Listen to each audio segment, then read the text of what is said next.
Hello, everybody. My name is T. Brown, also Tanisha. Um, I go to FIU here in Miami, and I study recreational therapy, specifically adventure therapy. Um, and I'll be talking to y'all today about purpose and relationships and how they all connect.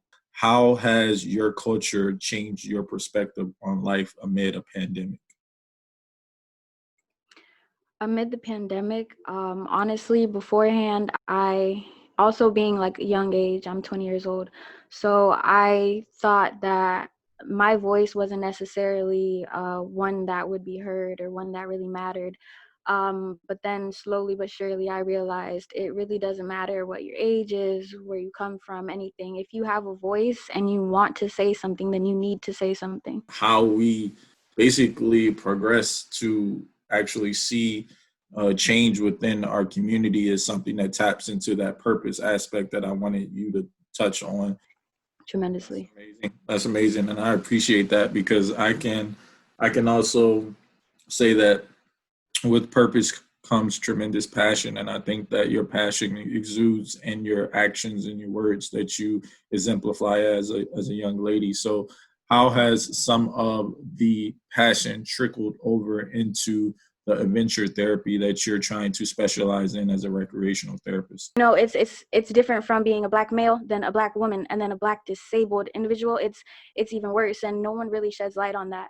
And I don't only do it for my loves, my brothers and sisters, but I do it for all of them. Literally, I feel like having a disability is not a limitation at all. We're told to see it as limiting and then of like treat them differently, but I approach them as I would approach anybody. I make them feel as if they're human because they are. And through adventure therapy, we go on different tasks that people usually do in their leisure, whether that be scuba diving, sailing. And I love the water, so I love to do those water activities and sports and such. But not only that, but basketball, volleyball, anything, table tennis, everything. And we allow them to see that they have the same abilities as a capable individual, a completely capable individual. And yeah, that's basically, it's trickled into my purpose, like giving them a voice as well and allowing them to know that we see them and they are here and they are human too and they matter. And that's that.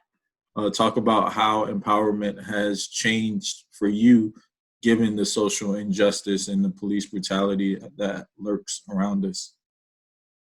Empowerment, one of two black families on my street.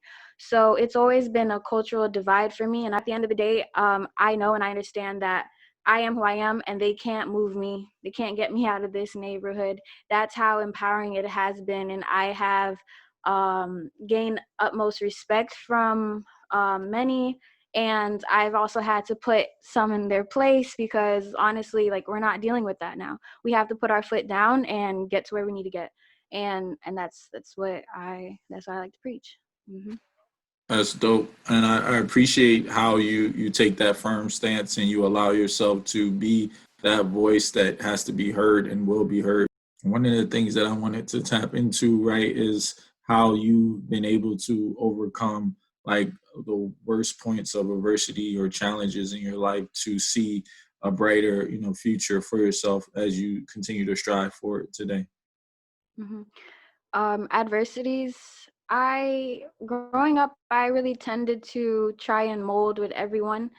That goes along with purpose. I didn't know my identity. I learned that late, like graduating, no, actually my freshman year of college, and that was only 2 years ago. I really grasped my identity and why I am here and what I want to do. So the adversities, I just had to roll with the punches. Honestly, I had to understand that I had a purpose. I knew that back then, but I didn't know what it was. God has a reason for that, and I also had to hold on to my faith to get through everything. Through all the struggle and through all the challenges that we face as a culture, we can find that silver lining that allows us to stay positive and stay just motivated to push the culture forward. I feel as though you live in a generation and we live in a generation where so much emphasis is put on the materialistic possession and not the substance of Yeah. that possession. So, talk about how the substance of a possession will enable you to elevate your craft, but the people around you. Generally, I have never cared about the shoes, the cars, the bling, anything like that. And that's saddened me a lot about our culture. The fact that they're prioritizing things that, like, I don't know if you saw that video of Boosie talking about everyone in line at the Gucci store, and it was predominantly Black individuals. And honestly, things like that, seeing that, it's like you could do so much more. You can invest so much more, not only in your community, but in your own self, to get you farther. So you only have to wait in line, like it's already going to be there waiting for you. And whoever is meant and whoever has found their purpose, I know, has been sitting down and writing and just planning, and it will all come into fruition. Like, we will rise above all of this for sure. And understanding that possession of material is not the way to go. And that's also what I want to, I strive to let those younger and those older to know. So I definitely think that when we move forward, we need to invest rather than spend. And I think that you touched on that. So, what are some of the ways that we can invest versus spend our finances to create a better future for our culture? for one is all right, so education isn't necessarily for everyone. So investing in like a 4-year college and such, I wouldn't say I recommend for people to do, because not everybody can do that. And that's a very large investment that can lead people into to loans and to bad credit and this and that. So I wouldn't say to take that big of a risk, but as little as, say, the companies that offer opportunities for you to learn for little, less than 200, just like WB, Wealth Builders. Um, and they offer the real estate, the credit, they offer trading, stocks, and Forex, and then drop shipping, things like that. And I plan on starting with them as well. And I just feel like that's just an amazing way to invest, and it's a Black-owned business as well, so it's really for us. And if people don't necessarily feel comfortable joining in, he say, she say, like higher priced classes and such, there's certificates online. You can take little courses, this and that. There's everything you can do to gain knowledge and to get a step further in life. You just have to search for it. You have to find what you feel comfortable with doing. And I feel like that's beyond important. And that's how you really level up in life. That's dope, and I think that that is essential. Being able to have that awareness to level up during this pandemic and see the time that we have around us and not waste it is something that is so vital, so essential, and so needed. How you see the rest of 2020 like playing out for yourself? I know you're a student. I also know that you work as well, and you definitely Mhm. have a lot of things on your plate. But how do you balance the daily grind or the daily hustle to ultimately achieve your goals and aspirations at the end of the day?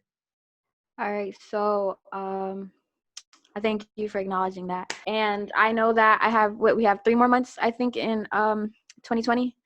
So these 90 days, it's really like it's no days off. No days off at all.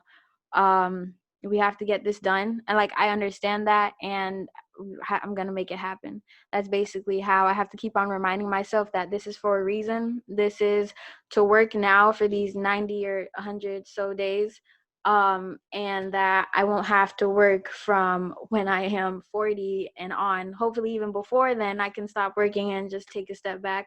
And this is for then. This is for my future self. So I have to understand that it's not only about me in the present, it's about doing it for me in the past, doing it for me in the future. And we will all get there as one, really. Yeah. So Definitely, that's how I, definitely. I keep on going. I keep pushing. I appreciate that. And I think that that's essential because I was just talking to a colleague of mine yesterday about basically investing in the next year and a half to have the rest of the next 5 to 10 years of Mm-hmm. financial freedom and being able to travel and work and do what I want from my own leisure. So how important is it to basically use the time that you're in school right now, Mm-hmm. learning a craft and a skill that you can apply, and you're already putting it into practice right now with a organization like WB?